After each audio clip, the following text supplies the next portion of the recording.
রাষ্ট্রপতি থাকতে পারবেন না, তারা কোন আদালতে বলে? সংসদে যে তারা অসাংবিধানিক কথা বলে, অসংসদ কথা বলে, এটা কি হবে? প্রথম আপনি এই জায়গাটা যান, এটা দৃঢ় করেন। এবং রাষ্ট্রপতি যে ভাষণটা দিলেন, আমি দেখলাম অনেক সমালোচনা হচ্ছে। আওয়ামী লীগের ইউটিউবার এই কথাও বলেছে, আত্মহত্যা করা উচিত ছিল তার। তারা তো বুঝেই না। যারা এই কথা বলেছে তারা গর্দভ সোজাসুজি। তারা বোঝেই না হোয়াট ইজ সংসদ গণতন্ত্র। রাষ্ট্রপতি যে কাজটা করেছে তার চেয়ার থেকে তিনি সংবিধানের কাজটা করেছেন এবং সে রক্ষা করেছেন। হয়তো ব্যক্তিগত বলতে পারেন লোকটা খারাপ। বলতে পারেন আপনি। উল্টো ভালো। কিন্তু আপনাকে কি করতেন? আজকে আক্তার ভাই যদি চেয়ারে বসতো, পাটোয়ারি ভাই যদি বসতো চেয়ারে, যদি সে বিশ্বাস করতো গণতন্ত্রের সংবিধান এই সংসদ গণতন্ত্রে, এই কাজ করতোই তো। Because he has no personal choice. আমরা কি আদৌ সংসদীয় গণতন্ত্র বুঝি? কয়জন বোঝে? এই পার্লামেন্টে কয়জন বোঝে? পজিশন অপোজিশনে? যেহেতু পার্লামেন্টারি গণতন্ত্র, যিনি রাজা, আমি তো ইংল্যান্ড না, আমি হলাম ইংল্যান্ড। আমাকে প্রেসিডেন্ট কিন্তু নির্বাচন করতে হয়, চয়েস করতে হয়, করে তাকে বসাইলাম।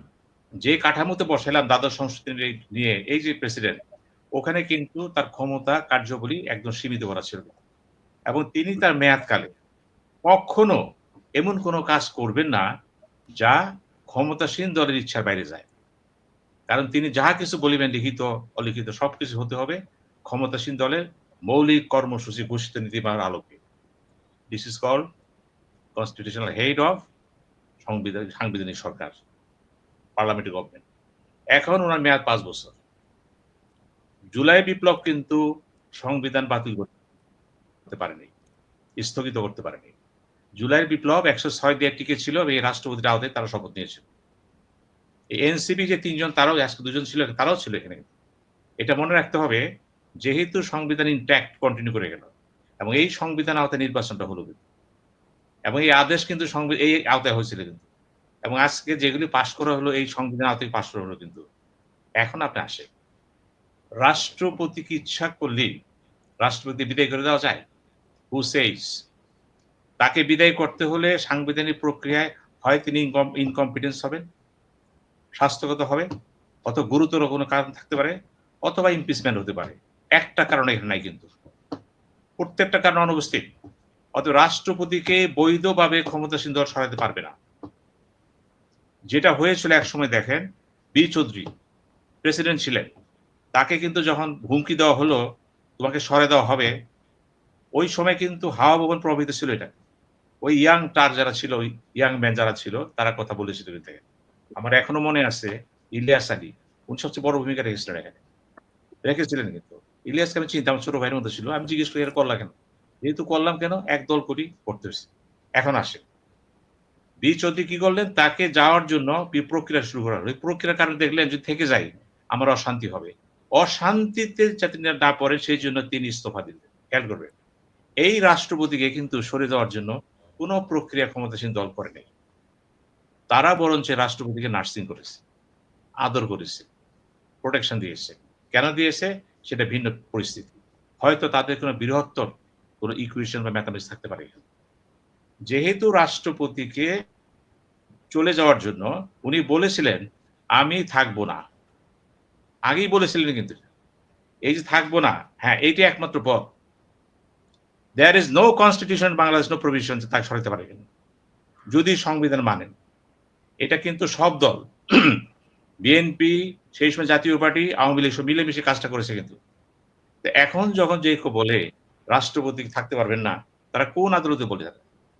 সংসদে যে তারা অসাংবিধানিক কথা বলে, অসংসদ কথা বলে, এটা কি হবে? প্রথম আপনি এই জায়গাটা যান, এটা দৃঢ় করেন। এবং রাষ্ট্রপতি যে ভাষণটা দিলেন, আমি দেখলাম অনেক সমালোচনা হচ্ছে। আওয়ামী লীগের ইউটিউবার এই কথাও বলেছে, আত্মহত্যা করা উচিত ছিল তার। তারা তো বুঝেই না। যারা এই কথা বলেছে তারা গর্দভ সোজাসুজি। তারা বোঝেই না হোয়াট ইজ সংসদ গণতন্ত্র। কেন সে আত্মহত্যা করবে? আত্মহত্যা করার কারণ নেই তার। তার ওয়াদা ছিল কি? আমার দায়িত্ব হচ্ছে যে দল ক্ষমতা থাকবে আমার টেনিউরে, আমি তাদের সাথে একমত হয়ে চলবো। উনি একমত হয়ে চলছে। এই শিক্ষাটা যখন সে প্রতিষ্ঠিত করলো প্রথম বাংলাদেশে কিন্তু, ইতিহাসে এই প্রথম বাংলাদেশে, তখন ঘিরে কিন্তু খারাপ লাগতেছে। খারাপ লাগবে কেন? আপনারা যেহেতু সবসময় এক পেশে চিন্তা ভাবনা করেন, সমালোচনা নিন্দা পছন্দ করেন, তাই মনে হচ্ছে। আমি তো মনে করি রাষ্ট্রপতি যেটা করেছে সাংবিধানিক গণতন্ত্রে যেটা হয় সেটাই সে করেছে। এবং তার ভাষণে তিনি এমন কিছু কথা উল্লেখ করেছেন, মৌলিক কথা উল্লেখ করেছেন। তিনি তো শেখ মুজিবের কথা বলেন নাই, বঙ্গবন্ধুর কথা বলেন নাই, মুক্তিযুদ্ধের কথা বলেছেন, বলে জিয়াউর রহমানকে বলেছেন স্বাধীনতা ঘোষক বলেছেন তো। এবার ইনি কিন্তু এই নিকট অতীতে বলেছেন জিয়াউর রহমান সম্পর্কে সমালোচনা করেছেন, বঙ্গবন্ধু প্রশংসা করেছেন। ইনি কিন্তু করেছেন কিন্তু। এই একটা ব্যক্তি ২ টা অবস্থান থেকে দূরে কথা বলতেছে না। তার অবস্থান একটাই কিন্তু। তার অবস্থান হচ্ছে রাষ্ট্রপতির চেয়ার।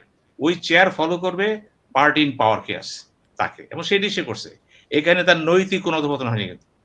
তিনি যদি আজকে পদত্যাগ করতেন, তাহলে বোঝা যেত এই রাষ্ট্রপতি পক্ষপাত দুষ্ট সাংবিধানিকভাবে। উনি স দুষ্ট এবং তিনি ওই একটা দলের পক্ষে চলে গেলেন। বরঞ্চ না যেয়ে বা তার রেখে দেওয়ার কাজ যেটা হইছে, বিএনপি যেটা করল, এটা প্রমাণিত জনাব হয়ে সাহেব, আমি আসলে মানে প্রশ্নটা শুনতে একটু হয়তো অন্যরকম দেখা যায়, কিন্তু এই রাষ্ট্রপতির এখনকার যে অবস্থান, যে তিনি জিয়াউর রহমানকে বলছেন স্বাধীনতার ঘোষক, বা শেখ হাসিনাকে বলছেন সবচাইতে বড় ফেসিস্ট এবং দুর্নীতিতে চ্যাম্পিয়ন। এর আগে আহ, বেগম জিয়াকে নিয়ে উনি বেশ সমালোচনা করেছিলেন। তো ওনাকে আসলে সুবিধাবাদী রাষ্ট্রপতি বলা যায় কিনা, যে নো, নো, নো, সুবিধাভোগী নো, বা সুবিধা? No, no, no, no, no, no, no. He has no choice. উনি ক্ষমতাসীন দল যে থাকবে তাদের পথের কাছে তাকে বলে speech from the thrown. Parliament democracy একটা কর্নার স্টোন ইংল্যান্ড ইন্ডিয়ানার। উনি ওই চেয়ারে বসে ওই কাজটাই করবে ক্ষমতাসীন দল যেভাবে বলবে। এটা ওয়াদাবদ্ধ সে। উনি তার ওয়াদা ভঙ্গ করেন। এখন অতীতে তিনি এক কথা বলছেন, কারণ ওই দলটা আসলে ভিন্ন। এখন এক কথা বলতেছেন, দলটা ভিন্ন। চেয়ার কিন্তু একটাই। ওই ব্যক্তিকে ফলো করতে হবে ক্ষমতাসীন দলের স্পিচটা কি আসে যায়।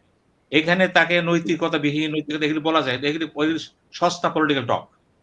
আজকে যদি তিনি এই কথা না বলতেন, ধরেন আজ সে পদত্যাগ করে চলে গেল, কেন আমি দ্বিমত করলাম, তাহলে বোঝা গেল রাষ্ট্রপতি চেয়ারে বসে তিনি একটা বিশেষ মতবাদে পুষ্ট ছিলেন, ওর বাইরে তিনি যান না।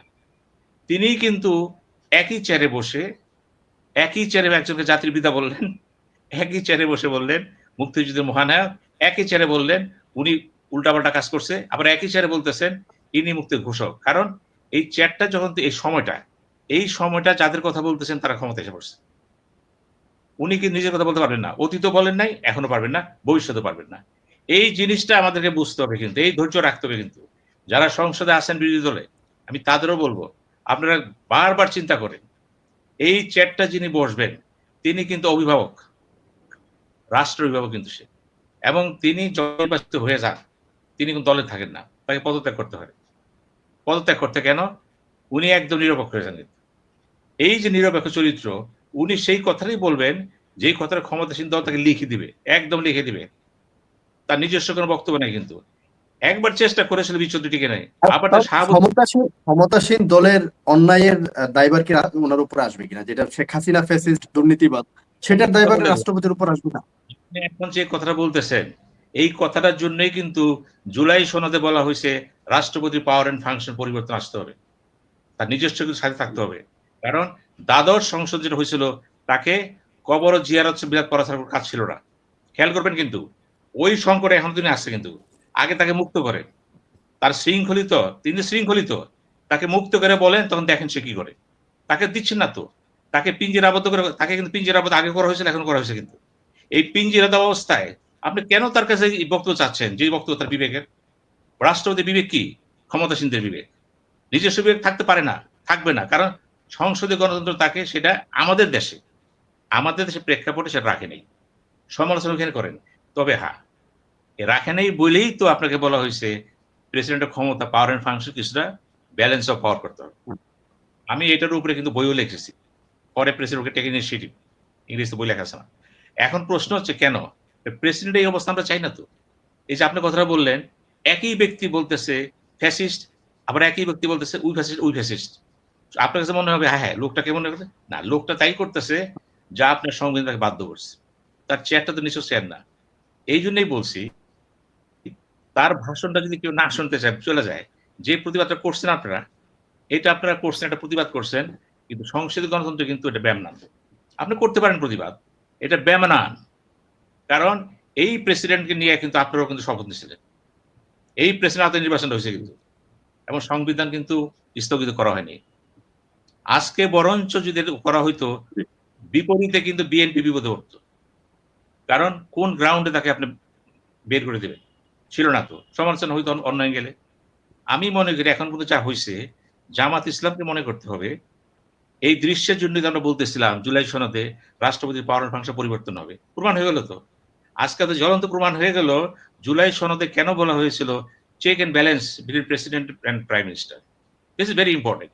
এই চর্চার জন্য বলা হয়েছে কিন্তু আজকে নাক দেখাই দিল এইটাই হইছে। এবং তারা যে প্রত্যাহার করে চলে গেল বাইরে, এটা যে ডাক্তার ভাই বললেন, হ্যাঁ, তারা ইচ্ছা করলে কিন্তু অনেক কিছু করতে পারত।